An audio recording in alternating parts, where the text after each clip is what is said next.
Susan Mays, who told the court she was very sure she had seen the defendant near Jill Dando's house shortly before the television presenter was shot dead.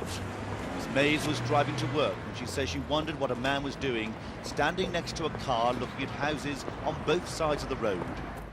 Susan Mays told the court Barry George was staring at Jill Dando's house on the morning of her murder. The man accused of Jill Dando's murder was seen staring at her home just hours before she was shot dead on her doorstep, a court heard yesterday. A neighbour of the BBC presenter told the Old Bailey she saw Barry George looking at the house in the morning. City trader Susan Mays picked out George, 48, in a video ID parade 18 months later. I saw the defendant, she told jurors yesterday. I was certain that was the person I had seen. She said that when George realised she was watching him, he looked at the ground and tried to hide his face. Later that day, Miss Dando, 37, was shot dead outside her home on Gowan Avenue in Fulham, southwest London.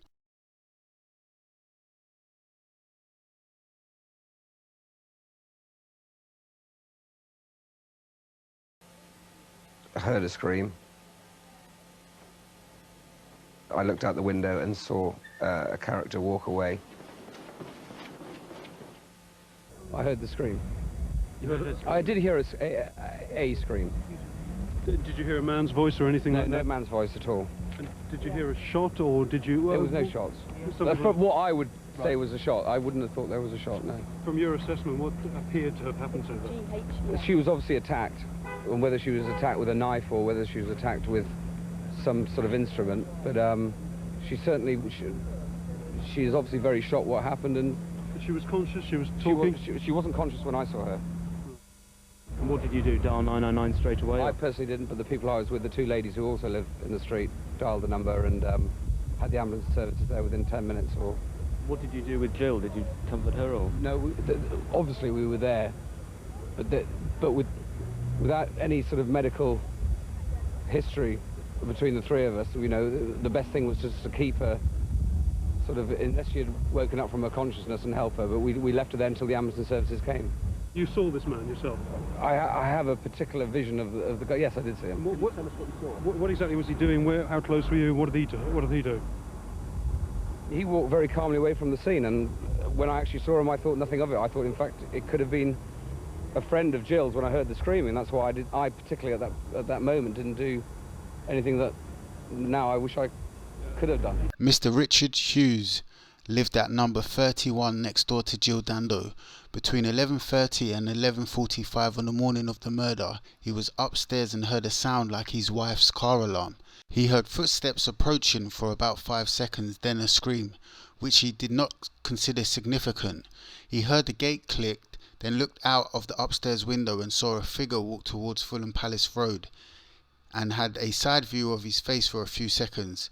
In his statement dated the 29th of April 1999, he described the man as white in colour, with thick set broad shoulders, with thick black hair, pushed back collar length, mid to late 30s. He was not wearing any glasses. In the earlier statement made on the day of the murder, he said the man was wearing a darkish wax/barber jacket, and the man immediately reminded him of a comedian he had seen on television by the name of Bob Mills. So if you don't know who Bob Mills is, Bob Mills was a popular comedian in the 90s. So we've got Barry George on the left. I think this was around January 1999.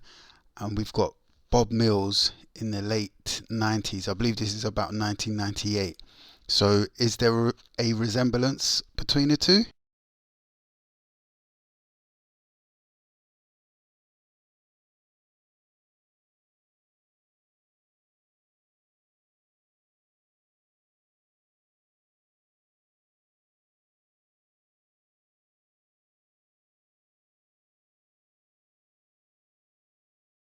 So people will ask how no one see this man running away. He was running down a long street and not one person see him. No, he was actually seen by someone. The lady's name was Janet Bolton. The final identification witness was Janet Bolton, who was asked to attend the identification parade but did not do so, who parked her car just into Gowan Avenue at 11:35 to 11:40. she put in 5 minutes earlier in her statement on the 30th of April 1999, and being anxious that a traffic warden might catch her on a yellow line, she looked up Gowan Avenue and saw a man she thought might have been a warden. She described a man saying he was 100 yards away from her on the other side of Salisbury Street. He was walking quickly towards Fulham Palace Road, not running. In her statement dated the 30th of April 1999, she described him as being a white male, tall, dark hair, and was unable to estimate his age. His clothing appeared dark with possible suit jacket undone and a lighter shirt underneath. In her statement dated the 20th of May 1999, she added that he possibly had a red tie on. In evidence, she said he was about 35 to 40 years old, 5'10", with dark hair, not long, and a dark coat, lighter shirt, possibly a red tie. So we got Bob Mills running around with a 3/4 length jacket on with a red tie, and this just so happens to be Barry George's 3/4 length jacket and his red tie that he said he was wearing on the day when he was first interviewed by police. You know, that jacket that coincidentally had gunshot residue in the pocket of, and we've got an eyewitness that pointed him out on the morning of the murder. But we know it wasn't Barry George because his IQ was too low. The police were just looking for a patsy. It was really Jimmy Savile and Cliff Richard.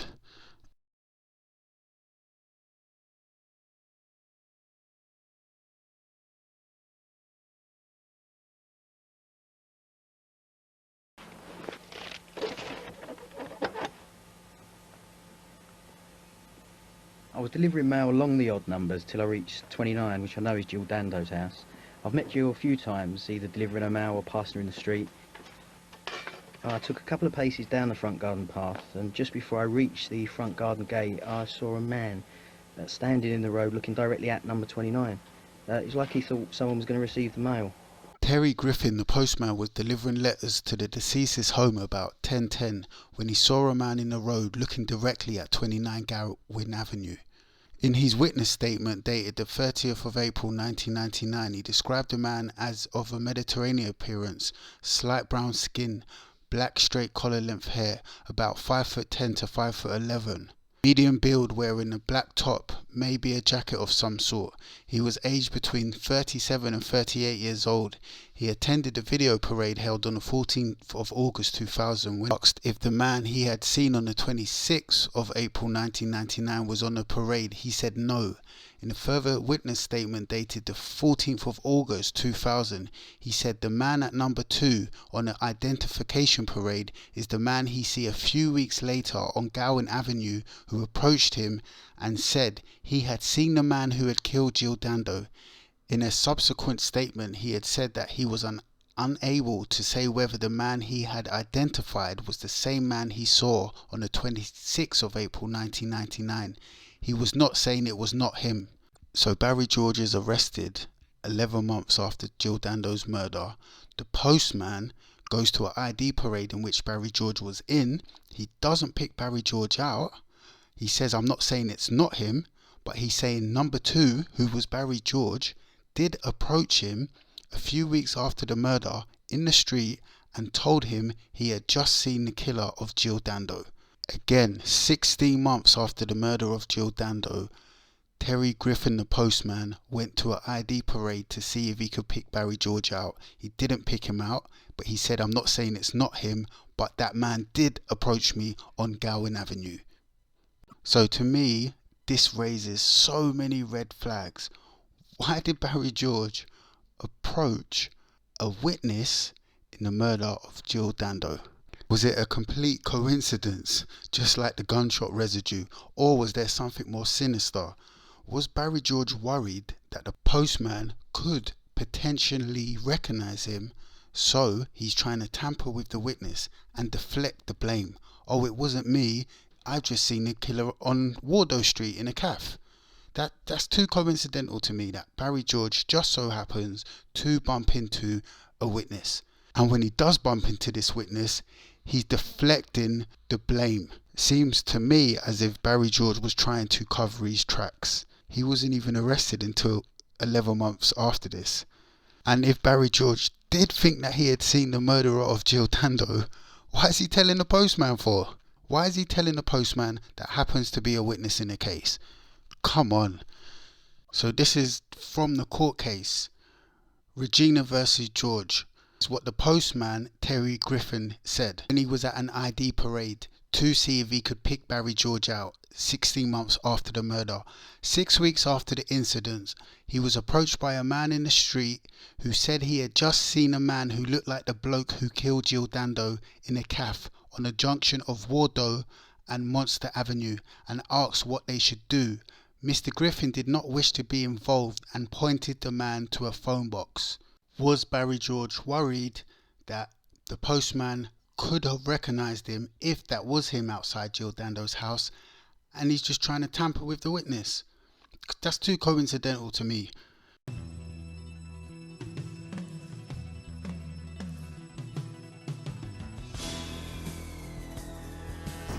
A sort of friendly guy, really.